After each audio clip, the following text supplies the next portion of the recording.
Good morning students. आज हम एक नए सेगमेंट के साथ आप लोगों के सामने पेश हो रहे हैं और एक नई सीरीज शुरू कर रहे हैं। जैसा कि आप सभी को पता होगा कि नोटिफिकेशन या कैलेंडर आयोग के द्वारा जारी कर दिया गया है। पीसीएस का एग्ज़ाम लगा हुआ है, बीयू के एग्ज़ाम लगे हुए हैं और आरओ 16 के भी एग्ज़ाम सबको क्लेरिफाइड कर दिया गया है, सबको नोटिफाइड कर दिया गया है। तो आज हम एक नए सेगमेंट में योजनाओं को उठाते हैं और अभी तो शुरुआत में कुछ करंट अफेयर्स की योजनाएं होंगी, धीरे धीरे करके पूरी पंचवर्षीय योजनाओं के साथ साथ पूरे सेगमेंट को कवर करेंगे। जितनी भी योजनाएं आज तक आई हैं उन सबको कवर करने का प्रयास करेंगे। और दूसरी चीज़ ये है कि वीडियो को चाहेंगे कि भाषा में आप लोगों को कोई समस्या ना हो, क्योंकि ये एक ऐसा विषय है कि जिसमें हर वर्ग के विद्यार्थी भागीदारी करते हैं। तो बाइलिंगुअल भी करने का इसको बिल्कुल प्रयास करूंगा, जिससे आप लोगों को इसका पूरा लाभ मिल सके। तो आइए, मैं विवेक मिश्रा आप लोगों को यहाँ योजनाओं से तो प्रधानमंत्री किसान सम्मान निधि योजना से चर्चा शुरू करते हैं। सबसे पहले बेसिक फैक्ट को जाने कि कितने नामों से पूछी जाती है योजना। तो इसे लिखा है प्रधानमंत्री किसान सम्मान निधि योजना। तो प्रधानमंत्री किसान सम्मान निधि योजना है। तो आपसे जनरली क्वेश्चन कई बार इस तरह से लिख कर करता है और उसे हिंदी में लिखता है तो लिख देता है PMKSNY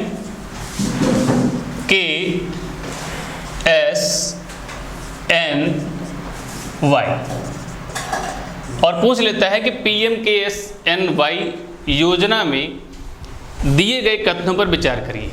तो आप संकट में पड़ जाते हैं, इसलिए निश्चित रूप से कोई भी स्कीम हो तो उसको इस तरह से शार्ट में बनाकर देखने का प्रयास करेंगे तो कभी भी कोई परेशानी नहीं होगी और आप अच्छे से क्वेश्चन को सॉल्व कर पाएंगे। सबसे पहली बात ये थी। दूसरी, इस योजना को कब शुरू किया गया, कहाँ से चर्चा में आई, तो आपको जानकारी दें कि योजना की शुरुआत 2018-19 के बजट में ही कर दी गई थी और वहाँ पर आप देखेंगे कि सप्लीमेंट्री ग्रांट के रूप में, यानी कि पूरक अनुदान के रूप में 20,000 करोड़ रुपए की व्यवस्था गवर्नमेंट ने अपनी तरफ से कर ली थी पहले से, यानी कि एक साल पहले के बजट में इसका प्रावधान कर लिया गया था। और इसकी औपचारिक शुरुआत, यानी कि जिसे हम लोग कहते हैं कि उद्घाटन का कार्यक्रम, यह 24 फरवरी 2019 को गोरखपुर में प्रधानमंत्री श्री नरेंद्र मोदी के द्वारा किया गया। और यहाँ से अगला जो क्वेश्चन बनने का तरीका है वह क्वेश्चन बनता है कि यह योजना कब से कवर प्रदान करेगी। तो यह योजना 1 फरवरी 2019 को ही शुरू कर दी गई थी और पूरी तरह से 2019-20 के बजट में इसे लागू किया गया। योजना कवर कब से देगी, तो योजना कवर देने का प्रयास करेगी 1 फरवरी 2018 से, ये आप जानते रहेंगे। और फैक्ट्स में अगर चर्चा करें, इसमें फैक्ट्स को देखें तो फैक्ट्स में जानेंगे कि इस योजना में 6,000 एनुअल, यानी कि 6,000 वार्षिक किसानों को देने का तरीका है। 4 बिंदुओं पर हम लोग यहाँ पर चर्चा करेंगे। सबसे पहला बिंदु है उद्देश्य अर्थात टारगेट, योजना के पात्र यानी कि बेनिफिशरीज जिन्हें लाभ प्राप्त होगा, इसका क्रियान्वयन कैसे किया जाएगा और इसका फाइनेंस यानी कि वित्त पोषण की व्यवस्था कैसे है। सबसे पहले हम इसके टारगेट पे चर्चा करते हैं और टारगेट में आगे बढ़ते हैं।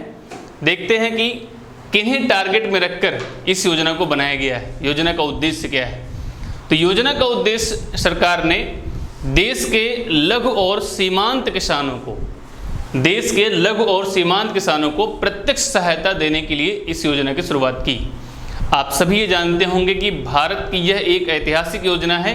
इसके पहले किसी भी प्रकार की डायरेक्ट बेनिफिट ट्रांसफ़र की, सीधे किसानों के खाते में पैसा पहुंचाने की, उनकी परचेजिंग पावर कैपेसिटी, उनकी क्रय शक्ति क्षमता को बढ़ाने की इस तरह की कोई योजना आज तक भारत में जारी नहीं की गई।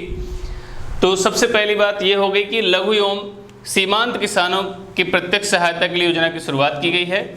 दूसरा पॉइंट है कि नगद एवं आकस्मिक योजना के रूप में इसकी शुरुआत की गई है, यानी कि नगद प्राप्त होगा और आकस्मिक रूप से प्राप्त होगा। अच्छा, बाइलिंगुअल पे भी ट्राई करते रहते हैं। तो यहाँ लिखा है लघु एवं सीमांत किसानों की प्रत्यक्ष सहायता, तो इसका मतलब हुआ कि direct help for small and small and सीमांत किसान यानी कि जो मार्जिनल फार्मर्स होंगे उनकी सहायता करेगी।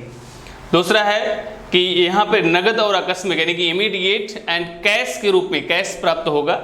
और नेक्स्ट इसका टारगेट है ऋणों की कमी और सम्मानपूर्ण जीवन, अर्थात lack of loans and honourable life. Honourable life कहने से है कि जब थोड़ी सी मात्रा में किसानों के पास पैसा पहुंचता रहेगा तो वे जो आत्मनिर्भर भारत की आज की योजनाएं चल रही हैं, जो डिपेंडेंट इंडिया की जो स्लोगन दिया जा रहा है, इसको भी बल मिलेगा और भारत के किसान सम्मानपूर्ण जीवन व्यतीत करेंगे, साहूकारों के चंगुल में नहीं आएंगे, सीमित मात्रा में ही सही लेकिन उन्हें कुछ पैसा मिलना शुरू हो जाएगा। तो ये इन टारगेट, इन उद्देश्यों के साथ सरकार ने इस योजना को शुरू किया है। योजना के पात्र कौन होंगे, किन्हें कौन बेनिफिशियरी होंगे, बेनिफिशरीज ऑफ स्कीम अगर देखें तो योजना का लाभ जो डायरेक्ट मिलने वाला है वो लघु एवं सीमांत किसान को मिलेगा। पहले इसमें स्मॉल मार्जिनल फार्मर्स को मिलेगा। पहले इसमें सरकार ने एक शर्त रखी हुई थी, जिस शर्त को अब हटा दिया गया है। उस शर्त में था कि ऐसे लघु एवं सीमांत किसानों को ये सहायता या ये नगद सहायता दी जाएगी जो 2 हेक्टेयर से बड़े भू क्षेत्र के स्वामी नहीं होंगे, अर्थात जो इतने बड़े लैंडलॉर्ड नहीं होंगे जो 2 हेक्टेयर से अधिक के होंगे। तो 2 हेक्टेयर वाली शर्त को अब हटा दिया गया है। अब केवल स्मॉल एंड मार्जिनल फार्मर्स को रखा गया है, स्मॉल एंड मार्जिनल फार्मर्स को रखा गया है। तो शर्त को हटाने का फ़ायदा यह है कि जो छोटे किसान हैं वो थोड़े से बड़े किसान भी हैं उन्हें भी शामिल कर लिया जाएगा। तो योजना के पात्र के रूप में इन्हें शामिल किया जाएगा। तो जितने भी लघु सीमांत किसान आते हैं उन सभी को शामिल करेंगे। आगे देखते हैं कि योजना का क्रियान्वयन यानी कि इम्प्लीमेंटेशन ऑफ स्कीम कौन कर रहा है, कौन सा डिपार्टमेंट, कौन सा विभाग भारत सरकार का कर रहा है। तो भारत सरकार का कृषि सहकारिता एवं किसान कल्याण विभाग इस योजना की निगरानी करेगा। कौन करेगा, फिर से एक बार सुन लें, कृषि सहकारिता एवं किसान कल्याण विभाग। डायरेक्ट क्वेश्चन बन जाता है और पूछते हैं, अगर यहाँ से प्रश्न बनाएंगे कि प्रधानमंत्री किसान सम्मान निधि योजना को भारत सरकार के किस मंत्रालय के द्वारा या किस विभाग के द्वारा चलाया जा रहा है, तो हम विभाग को जानेंगे। कृषि सहकारिता एवं किसान कल्याण विभाग यानी कि department of agriculture cooperation and farmers welfare department इसकी देखभाल करेगा, इसी की निगरानी में होगा। और साथ में बताया गया है कि उसकी एक इकाई बनाई जाएगी, एक यूनिट बनाई जाएगी और यूनिट पूरा काम देखेगी। साथ में योजना के लिए एक सीओ का मतलब चीफ एग्जीक्यूटिव ऑफिसर की भी नियुक्ति की जाएगी और इसके चेयरपर्सन के रूप में कैबिनेट सेक्रेटरी ऑफ इंडिया यानी कि भारत सरकार के जो कैबिनेट सेक्रेटरी होंगे, कैबिनेट सचिव होंगे, वो उनकी निगरानी में एक कमेटी, एक समिति बनाई जाएगी और वह समिति इस योजना की देखभाल करेगी, सर्विलांस करती रहेगी, उन्हीं की निगरानी में ये कार्यक्रम चलेगा। तो हर एक पॉइंट से आपके क्वेश्चन बनने वाले हैं। इनसे बनने वाले प्रश्नों पर भी हम चर्चा कर लेते हैं। आगे देखें, जो फाइनेंस का मैटर है कि वित्त पोषण यानी कि पैसा कहाँ से मिल रहा है, सबसे पहली चीज़ ये भी क्वेश्चन बनता है, इसे भी जानेंगे। तो हमने लिखा हुआ यहाँ पे 100% सेंट्रल अर्थात 100% केंद्र सरकार के द्वारा प्रायोजित योजना है। पूरा का पूरा पैसा केंद्र सरकार के द्वारा खर्च किया जाएगा, जिसमें सप्लीमेंट्री ग्रांट्स के रूप में यानी कि पूरक अनुदान के रूप में 20,000 करोड़ रुपया और सेंट्रल गवर्नमेंट के द्वारा 75,000 करोड़ यानी कि 75,000 करोड़ रुपए का प्रावधान किया गया है। अब इसमें थोड़ा सा एनालिसिस भी करेंगे, लेकिन देखते हैं कि हर एरिया से अर्थात टारगेट से, बेनिफिशरीज से, इम्प्लीमेंटेशन से और फाइनेंस से किस प्रकार के क्वेश्चन आपके बनते हैं, इन पे चर्चा कर लेते हैं और चर्चा के बाद फिर आगे बढ़ते हैं। थोड़ा सा इसका एनालिसिस भी करते हैं कि एनालिसिस में क्वेश्चन हाई लेवल के किस प्रकार से बन सकते हैं या जो आपसे एक सही, एक और दोनों सही, इस तरह के जो क्वेश्चन बनते हैं उन पे भी चर्चा करते हैं। चलिए आइए देखते हैं कि टारगेट से कैसे क्वेश्चन बन सकते हैं यानी कि उद्देश्य से कैसे प्रश्न बन सकते हैं। तो जैसे आपसे क्वेश्चन कर सकता है कि PMKSNY अर्थात प्रधानमंत्री किसान सम्मान निधि योजना के बारे में दिए गए कथनों में कौन सा या से पूर्णतः या पूर्णतः नहीं भी लिखते हैं, कौन से सत्य कथन हैं, कौन से सत्य कथन हैं। इस तरह से क्वेश्चन बन जाएगा। उद्देश्य से कैसे बनेगा? अब इसमें आपसे 4 ऑप्शन बना देगा, आप ज़्यादा से ज़्यादा ऑप्शन बनाकर इसको सॉल्व करिए। तो देता है इसमें सभी किसानों को शामिल किया गया है, इसमें सभी किसानों को शामिल किया गया है, सभी किसानों को शामिल किया गया है, पहला कथन। दूसरा, इसमें केवल मध्यम और बड़े किसानों को शामिल किया गया है, बड़े किसानों को शामिल किया गया है, किसानों को शामिल किया गया है। तीसरा, केवल लघु एवं सीमांत किसानों को शामिल किया गया है, सीमांत किसानों को शामिल किया गया है, किसानों को शामिल किया गया है। और चौथा ऑप्शन बन सकता है, इसमें कुल राशि 75,000 करोड़ शामिल की गई है, शामिल की गई है। अब जब इस तरह से प्रश्न बनते हैं तो हम टेंशन में पड़ जाते हैं, क्योंकि इसके ऑप्शन इस तरह के होते हैं। ऑप्शन देखें तो क्या कहेंगे?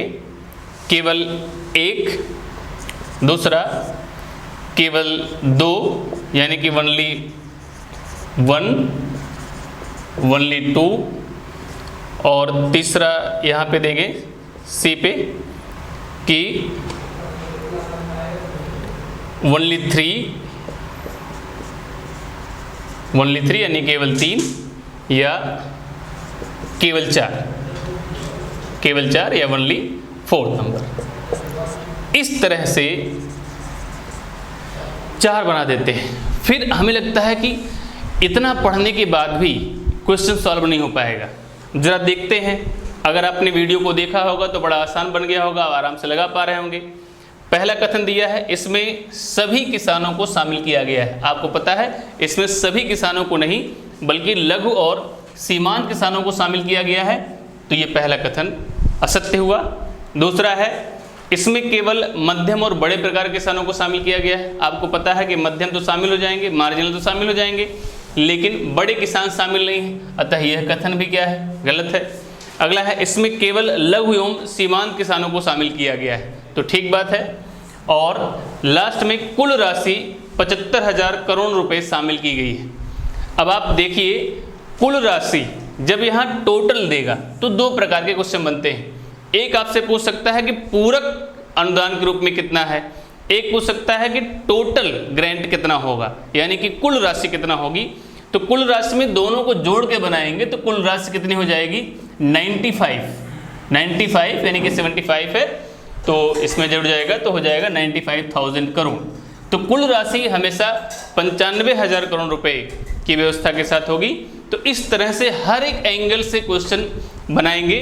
कुछ 1-2 क्वेश्चन हम और आपको इससे बनाकर दिखाते हैं, इनको देख लेंगे और आपका आंसर आ चुका होगा। इसमें केवल तीसरा कथन सही है। आगे देखते हैं कि और कैसे इसका क्वेश्चन बना सकता है, फिर इसकी एनालिसिस करते हैं। इस योजना से किस प्रकार से किसानों को लाभ मिलेगा। हालांकि भारत में कमी छांटने वालों की कमी नहीं है, कमी छांटते रहते हैं। हालांकि हम भले ना किसी को 2 रुपया दे पाएँ, लेकिन ये मानवीय एक प्रकार से जानिए कि आजकल मॉडर्नाइज तरीके में एक डेमोक्रेसी में एक लक्षण है लोगों के अंदर, एक तरीका है कि कुछ भी कर दे। हमें यहाँ की सरकार से मतलब नहीं। सरकार अगर कोई भी नया इनोवेटिव कदम उठाती है, वो कोई भी गवर्नमेंट हो, किसी पार्टी गवर्नमेंट हो, अगर बेहतर है, लगता है कि उससे बेनिफिट होने वाला है। अब आप बताइए कि सीधे अगर किसी को पैसा मिलेगा तो निश्चित रूप से परचेजिंग पावर बढ़ेगी, और जो इकोनॉमी के जानकार हैं वे जानते हैं कि परचेजिंग पावर बढ़ने से और सबसे निचले तबके पर अगर परचेजिंग पावर बढ़ती है, सीमांत किसानों और लघु किसानों की अगर परचेजिंग पावर बढ़ती है, क्रय क्षमता बढ़ती है, तो निश्चित रूप से कहीं न कहीं डिमांड या मार्केट में मांग लगातार बनी रहने वाली है, जो किसी भी इकोनॉमी के लिए, किसी भी अर्थव्यवस्था के लिए एक बूस्टर पैकेज होता है। इसीलिए बार बार अंतर्राष्ट्रीय संस्थाएं इस टेंशन के साथ भारत की इकोनॉमिकल ग्रोथ को व्यक्त कर रही हैं। कोई फिक्स नहीं कर पा रहा है, कोई माइनस बता रहा है, कोई जीरो बता रहा है, कोई 1 बता रहा है। और अभी तक भारत का जो इकोनॉमिकल ग्रोथ का डेटा आया है वो 4.2 आया है, जो हालांकि जनवरी से लेकर मार्च तक का डेटा है। और जो नेक्स्ट डेटा आएगा वो मार्च से आगे का आएगा, जो इकोनॉमिकल ग्रोथ का है 4.2% है। तो असली हमारा जो कोरोना का इफेक्ट वाला होगा वो मार्च, अप्रैल, मई यानी M2M का होगा। और इसमें जो हमारा ग्रोथ दिखाई पड़ेगा वो हमारा कोरोना के इफेक्ट वाला होगा। और फिर जो मई के आगे बनेगा, यानी कि मई, जून और जुलाई का बनेगा, इसमें हम कितनी प्रगति कर लेते हैं ये दिखाएगा कि हम दुनिया से कंपटीशन कर पा रहे हैं कि नहीं। तो राजनीति में ना पढ़ते हुए हमें जो सिलेक्शन के प्रोसेस में आगे बढ़ना है, तो हमें इस तरह से जो क्वार्टरली एग्जामिनेशन किया जाता है उन पे ध्यान देंगे, तो हमें पता लगेगा कि कोरोना का कितना इफेक्ट पड़ रहा है और हमारी योजनाओं का कितना इफेक्ट पड़ रहा है। तो 4.2 इकोनॉमिकल ग्रोथ रेट इस समय है। एक क्वेश्चन और बना सकते हैं हम चाहें तो। कैसे बना सकते हैं कि दिए गए कथनों में, अब हम क्वेश्चन नहीं लिखते हैं, दिए गए कथनों में कौन से सत्य हैं। हम 4 ऑप्शन यहाँ पे लिख दे रहे हैं और आपसे क्वेश्चन कर रहे हैं, और आप कमेंट बॉक्स में इसका आंसर बताइएगा। अगर आपने वीडियो को कायदे से देखा होगा, पूरा समझा होगा, तो निश्चित रूप से इसका आंसर आप देंगे। हम क्वेश्चन को ऐसे ही बोल देते हैं कि दिए गए कथनों में कौन से या कौन सा कथन सत्य है, यानी कि in these statement which statement are true, कौन से स्टेटमेंट क्या है, सही है। अब देखते हैं। पहला स्टेटमेंट आपका है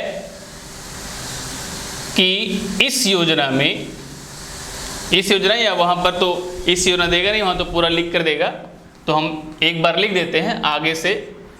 तो हो गया PMKSNY में केंद्र एवं राज्य की हिस्सेदारी यानी कि सहभागिता, पार्टनरशिप 50-50 की है, यानी कि 50-50% के अनुपात में है। दूसरा स्टेटमेंट, पूर्णतः केंद्र प्रायोजित योजना है, पूर्णतः केंद्र प्रायोजित योजना है, केंद्र प्रायोजित योजना है। तीसरा बना सकता है, इस योजना में केंद्र एवं राज्य 75-25 के अनुपात में सहयोग